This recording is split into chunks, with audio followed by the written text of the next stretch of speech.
just how we could make Joan kind of just be a little more attentive to protecting herself against the rigors of the Libel and Slander Act. Well, happily, it never came to pass, but she was not just an oral historian, she was a screenwriter, she wrote children's books, she was a very good archivist. I was privileged about 6 years ago to give the Queen's University Archives lecture on the Joan Finnigan collection, which is fabulous. She, as I think it was a direction of her will, that her collection be donated to the Queen's University Archives. And let me tell you, it is a marvelous collection, and it covers a whole host of things.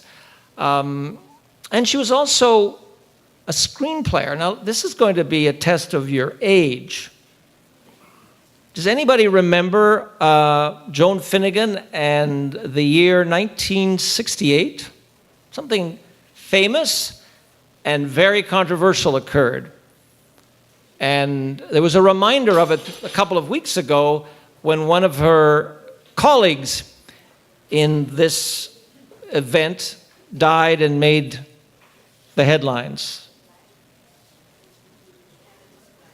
Canada's flag? No. She, probably her most, I mean, she exploded onto the Canadian cultural scene in 1968 with an award-winning National Film Board production, or play, made a film, for which she wrote the screenplay.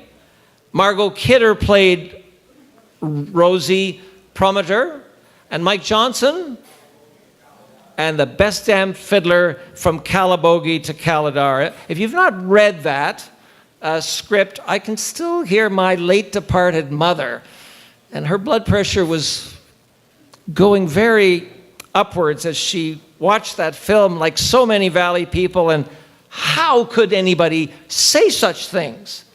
I was saying to Ish, when I was in university in Western Ontario, I remember people from the Huron County area, Clinton, and a young middle-aged writer at the time, Alice Munro, was starting to become famous. And if you came from Huron County, at least as I remember being told at the time, her latest collection, you would run off to London or Toronto, buy it, deny that you'd ever seen it, much less read it, pass it around, and then most people from the area of her coverage didn't have very nice things to say. Well, Joan, let me tell you, after The Best Damn Fiddler was not a very popular person, as authors are wont to become. Just a couple of very quick things about Joan Finnigan. She was born the daughter of the famous Shawville Express. She was celebrity's child. She was, as she wrote in one of her poems, the product of the golden skates of fame. Frankie Finnigan, legendary Ottawa, later Montreal or Toronto Maple Leaf hockey player, the roaring 1920s, when the Ottawa Senators were actually winning the Stanley Cup. Ottawa, a hockey-mad place. Her father's best friend, or one of his very best friend and colleagues, I think at both teams, the Senators and later the Maple Leafs, was King Clancy. So she was born into the celebrity world of professional sports in the 1920s. Her mother was May Horner, beautiful young woman from Shawville, Clarendon Township, Pontiac County. The Horners, one of the great families of the Ottawa Valley, settled across the river about 210 years ago, famous for their farming, famous even more for their horses. So Joan grew up in a farm family, a hockey family. A couple of other things about the Horners that you might not know. One is, of course, they are one of the great political dynasties of 20th century Canada. Now, most of the Horners that were involved in politics, and there is an army of them, are in Western Canada. Although Bud Horner was for many years a dentist and an MP in suburban Toronto. But Does anybody here, I want to test the audience very quickly. My grandfather, again, used to, and he went on and on and on about Frank Finnigan, because my grandfather had been born in 1880, so he was a young man in the 1910s and 20s, and Frank Finnigan and Frank Niebuhr, these were the great celebrities of the era. But my grandfather would often say, when somebody made a speech of some vigor, that so-and-so, that Terry Fleury, let's say, he would say, such a good speaker that he could have been a Hornerite preacher. How many of you have heard the word or phrase Hornerite preacher? Well, let me tell you, I heard it a lot, but never understood what it meant. There was, in the late 19th century, central Canada, a radical sect of Methodism called the Holiness Movement that was the handicraft of a very, very famous, wildly popular, spectacularly controversial Methodist minister named Ralph Horner. And the Holiness Movement, otherwise known as the Hornerite Movement, was a very big deal from about the West Island of Montreal to about Belleville. There were hundreds of churches, and some of you, I was reading something about Mel Warren not too long ago, and I noticed that he belonged, from the Warrens from Lake Dorry, the Holiness Movement. If I had seen in my student days the Holiness Movement, I don't think I would have recognized it, but I certainly recognized it when, after I'd spent some time, particularly in some archives. And one of the interesting things for me about Joan, and she'd kill me if she were here tonight, I think, but for me, the real Joan Finnigan is found in her poetry. And I'm sad to admit I didn't spend as much time with it when she was alive. And Joan, I have to say, and I was reading it again, and there's lots of it in the last few weeks, you are the last and maybe the best of the Hornerite preachers. Because the Hornerite movement grew up in the rural Ottawa Valley in the 1890s as a very strong reaction by people originally in the Methodist community, but it reached much more broadly than that, against the rapid industrialization and urbanization of Canada.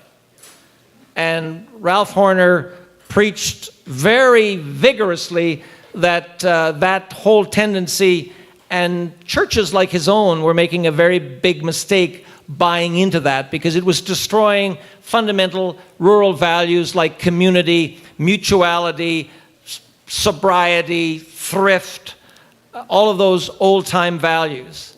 And so with that in mind, I wanted to just conclude my remarks tonight by citing, I brought some selections of some of the poems, and I'm going to, because I think this, in a way, captures Joan. If anybody is interested, there's a very robust literature, and if any of you have got sons and daughters, I've been encouraging I'm doing some teaching now at the University of Toronto and elsewhere, in particularly 19th century Canadian history, and I'm trying to encourage somebody to take this Hornerite movement as a project. Joan Finnigan's collection at the Queen's University Archives, let me tell you, there's at least one or two very good graduate theses in that. But let me just begin with just a quick selection.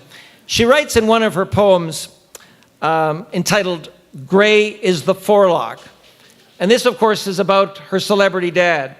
"Grey is the forelock now of the Irishman, stick handler of my roaring 20s birthright, F. Scott Fitzgerald of the sporting world, and between games, father to me." Later in this poem, you get a sense of the price she felt she paid for growing up in that celebrity culture. But before we get there, listen to this. "We skated every day, every night, all weekend on a dozen outdoor neighborhood rinks and built ice igloos in the backyard, so big my mother used to be afraid we would get lost in them or have to be rescued from cave-ins. Reveling in winter, we were fastened to the rhythms of ice forming and snow falling forever." She grew up in my world, that certainly catches a sense of a Canadian winter with hockey and skates involved. Again, the conclusion of this gray now is the forelock. Wrinkled now is the brow of my all-star father, standing in the doorway of the house of his grandson, who yet must learn in smaller forums and with less limelight his heroes, how and where his heroes are really made. Joan, by 40, had been married, had 3 children, and was widowed. She went with her doctor husband to Kitchener in 1960, and she hated it. I mean, she really hated it. It was a world that was urban and for her highlighted all the wrong virtues and values. And she became, again, very controversial. She wrote a very long poem called Song for the Bible Belt. And it was a 17-page rant about the suburban culture of urban Canada, in this case, Kitchener. Let me just read a couple of the last lines. Oh, my sauerkraut city, these are synonyms for death, neatness, order, security, saving, accumulating. And these are the synonyms for life, messiness, risk, insecurity, creativity, exploring, loving, giving, growing. Boy, if there was ever an anthem to the Joan Finnigan view of life, that was it. Here are a couple of quick and final ones. Just listen to she loved the Ottawa Valley. She grew older. She really felt it was a particular sense of place and purpose. Another one of her poems includes these lines. I shall be stricken always by the Ottawa Valley. There is to be no ending of my longing to go down to that river again and again until I meet with it in the final moonlight of a winter's night, the dark sirens calling from the islands of the wind.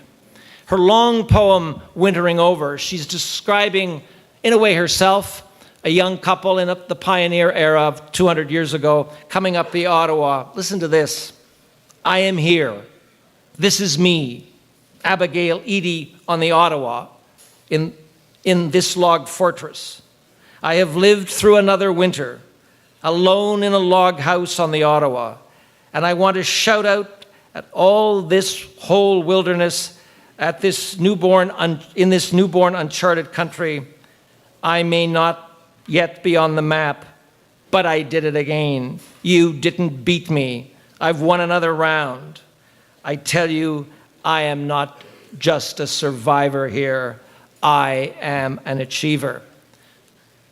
My last reference is, and you'll have to bear with me a little bit because this is, well, you're all from the Valley. This is what we're here to celebrate tonight.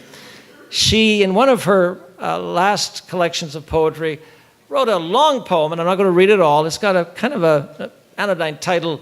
What is it? It's the at the Kingston Shopping Center, just to set the scene. And think about it, we used to call it Kennedy's Bench there at the Pembroke Mall. You know, the guys sitting around the mall there on a snowy February morning, that kind of thing. Well, this is basically, so she's describing in this poem a scene of a collection of people just kind of hanging out at the mall. And let me just read a couple of the concluding paragraphs. So an older gentleman kind of walks into this scene, quoting now directly. Did you get into Rideau Crest, Jack? Rideau Crest being a long-term care facility. One of the others asks him. Giant, gnarled working man's hands turned a little purple. Old navy blue winter jacket with hood, 3 sweaters and a tie. Well, hell, I don't know if I want to get into Rivercrest. I don't want to give them all my money, and I don't want to take orders. I've been taking orders all my life, from my mother and my father, from my teachers at school, from those army sergeants, in that war to end all wars from my wife, God rest her soul. And I'll be goddamned if at this stage of my life I'm going somewhere where it's all orders. Get up at this time, eat at this time, poop at this time, bathe at this time, sleep at this time. No thanks. I want to be free.